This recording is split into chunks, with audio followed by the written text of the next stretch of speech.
ব্যক্তি হাসিনা গেলেও প্রশাসনের রন্ধে রন্ধে আপনি জুডিশিয়ারি বলবেন, সিভিল অ্যাডমিনিস্ট্রেশন বলবেন, পুলিশ বলবেন, সাংবিধানিক প্রতিষ্ঠানগুলো বলবেন, প্রত্যেকটি জায়গায় ওই ফ্যাসিবাদের দোসররা কিন্তু এখনো ঘাপটি মেরে পড়ে আছে। ফলে একজন ফ্যাসিস্ট গেলেও এই দেশ থেকে ফ্যাসিজমের বিদায় হয় নাই। ফ্যাসিজম একটি চরিত্র, ফ্যাসিজম একটি কর্তৃত্ববাদী শাসনের, অত্যাচারী শাসকের একটা চরিত্রকে ফ্যাসিজম বলে। এই মানসিকতা, এই চরিত্র, এই আদর্শকে যারা এখনো লালন করেন তারা কিন্তু দেশে আছে। নতুন বাংলাদেশ বিনির্মাণের পথে তারা কিন্তু সবচেয়ে বড় অন্তরায়। আমরা যে গণ আকাঙ্ক্ষার প্রতিফলন দেখেছিলাম, এমন একটি বাংলাদেশ হবে যেখানে ক্ষুধা, দারিদ্র, শিক্ষা, চিকিৎসা, বাসস্থান, অন্নহীন, বস্ত্রহীন, নিরন্ন মানুষের কান্না, বস্ত্রহীনের আকুতি থাকবে না, এমন একটা মানবিক, সমৃদ্ধ, ইনসাফপূর্ণ একটা বাংলাদেশ আমরা চেয়েছিলাম। সেটা হতে গেলে জুলাই অভ্যুত্থানের পরে আমরা জনগণের ভোটে নির্বাচিত জনপ্রতিনিধিদের কাছে ক্ষমতা হস্তান্তরের মধ্য দিয়ে এটি নিরপেক্ষ নির্বাচনের যে প্রক্রিয়ার দিকে এগিয়ে যেতে চাচ্ছি, বারবার একটি অপশক্তি সেই পথে বাধা, কিছু দূর এগিয়ে আবার কিছু। আজকের এই গণ অভ্যুত্থানের প্রথম বার্ষিকীতে এ ব্যাপারে আমাদের এখন সচেতন হওয়ার সময় হয়েছে। আমাদের আত্মতৃপ্তির কিছু নেই।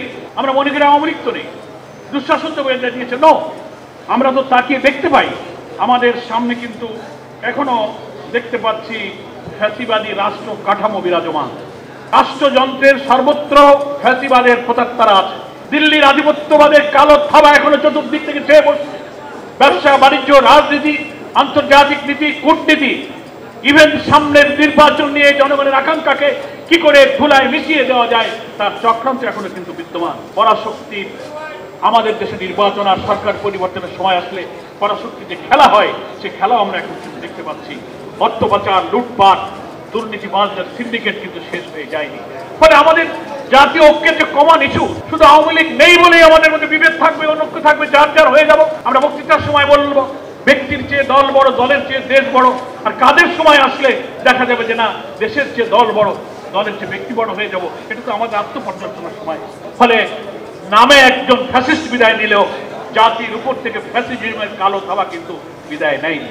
আমরা নতুন বাংলাদেশ বিনির্মাণ করতে চাইলে এক্ষুনি আমাদের কিছু মৌলিক ইস্যুতে দল মত তো ভিন্ন থাকবেই। 20টা দল হলে 20টা আদর্শ থাকে, 20টা মত থাকে, 20টা চিন্তা থাকে। তার অর্থে এই যে একটা দল হয়ে যেতে হবে, নট দ্যাট। কিন্তু কখনো কখনো আমরা দেখা যাচ্ছে যে এই সব চেতনার কথা ভুলে যাই।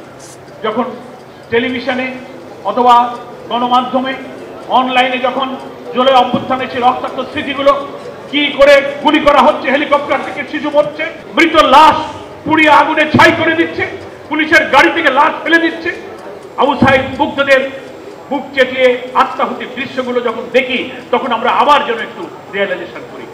আমি মনে করি জুলাই যোদ্ধাদের ফ্যাসিবাদ বিরোধী আন্দোলনে মাঠে আমরা ছিলাম, তাদের এই 1 বছর পার হলেও সেই স্মৃতিগুলো মাঝে মাঝে আমাদের চারণ করা উচিত। এটা যেন আমাদের আত্মসমালোচনা, আত্মপর্যালোচনার কারণ হয়।